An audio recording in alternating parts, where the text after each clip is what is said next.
A house of dynamite అని కొత్త Hollywood cinema, American cinema, English cinema. మనకు October 10 నుంచి నెట్ఫ్లిక్స్లో స్ట్రీమ్ అవుతుంది. నేను ఈ మధ్య చూశాను. చూడ్డానికి కారణం ఏంటి అంటే ఏమీ లేదు, సినిమాలు ఏం లేక ఇక తప్పదన్నట్టు చూశాను. కొద్దిగా ప్లాట్ ఇంట్రెస్టింగ్ అనిపించి చూశాను. మొదటి 10 నిమిషాల పాటు నాకేం అర్థం కాలేదు.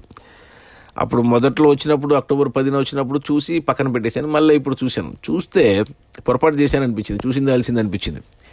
ఆ 10 నిమిషాల తర్వాత ఒక అరగంట పాటు సినిమా ఉంది. ఆ టెన్షను, ఆ థ్రిల్లు, అబ్బా ఎందుకులే.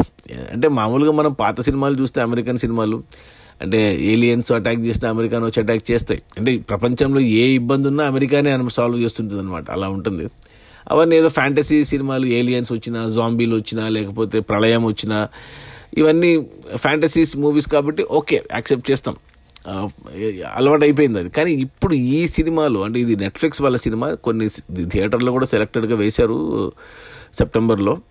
బట్ యాక్చువల్గా తీసింది నెట్ఫ్లిక్స్ వాళ్ళు, నెట్ఫ్లిక్స్ కోసము. ఒక అరగంట పాటు చూస్తే అంటే ఈ ప్రాబ్లము ఏదైతే చూపించారో ఇంకా అది చూశాక అంటే ఇది జరగబోతుంది, ఇది జరుగుతుంది అని మనకు క్లియర్ కట్గా అర్థమవుతుంది అనమాట. ఈ సమస్య అమెరికాకే కాదు, మన భారతదేశానికి కూడా ఈ సమస్య ఉంది.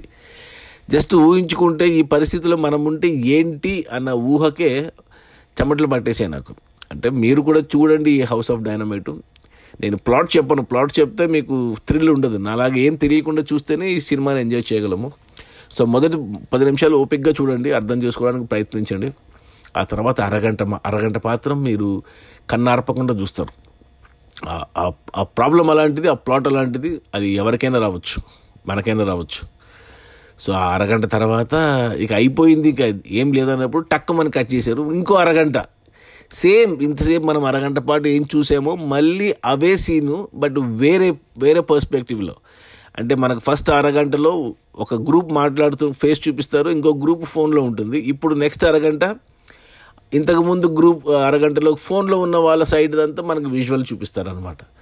సో మనకు తెలుసు ఇంక ఇప్పుడు మనకు ఓహో ఇది జరగబోతుంది అనేసి. మళ్ళీ కరెక్ట్ లాస్ట్ మినిట్కి వచ్చి అదే ఎండ్ కట్. మళ్ళీ ఇంకో అరగంట, అంటే మూడో పర్స్పెక్టివ్. అంటే 3 టీంలు ఇన్వాల్వ్ అయి ఉంటాయి ఈ అరగంట ఎపిసోడ్లో. సో మొదటి అరగంట మనం థ్రిల్లింగ్గా చూస్తాం ఫస్ట్ టైం కాబట్టి. 2 అరగంటకి మనకు డాట్స్ కనెక్ట్ చేసుకుంటాం. 3 అరగంటతో ఫుల్ క్లారిటీ వచ్చేస్తుంది మనకు. ఏమంటే ఇక మళ్ళీ చూసినట్టు అనిపిస్తుంది మూడోసారికి. బట్ తప్పదు, ఇక అది అలాగే ఎండ్ చేయాలి. ఇక క్లైమాక్స్ అంటే అక్కడ 1:40 సినిమా అయిపోయింది. ఇంకా క్లైమాక్స్ని ఇంకా మనము ఎక్స్పెక్ట్ చేయొచ్చు ఇలా ఉంటుందనేసి. కానీ క్లైమాక్స్ చూపిలేదు సినిమాలో, ఎండ్ చేసేసారు అక్కడికి. మన ఊహకు వదిలేశారు అంతే. మంచి పని చేశారు అది. ఒకవేళ వాళ్ళు క్లైమాక్స్ చూపించింటే ఏదో ఒక సినిమాలాగా మిగిలిపోతుండే. కానీ ఇప్పుడు క్లైమాక్స్ చూపించకుండా మన ఊహకు వదిలేయడం వల్ల ఇది ఒక థాట్గా మైండ్లో రిజిస్టర్ అయిపోయింది నాకు, ఈ హౌస్ ఆఫ్ డైనమైట్ అనేది. అంటే కుంపటి మీద కూర్చున్నట్టే ఈ డైనమైట్, హౌస్ ఆఫ్ డైనమైట్ అనేది. ఇది మనము మన భారతీయ అంటే ప్రతి దేశం అంటే ప్రతి దేశానికి ఈ ప్రాబ్లం రావచ్చు. బట్ మేజర్గా మనకు, అమెరికాకు ఈ ముప్పు ఉంది. సో చూడండి ఖచ్చితంగా.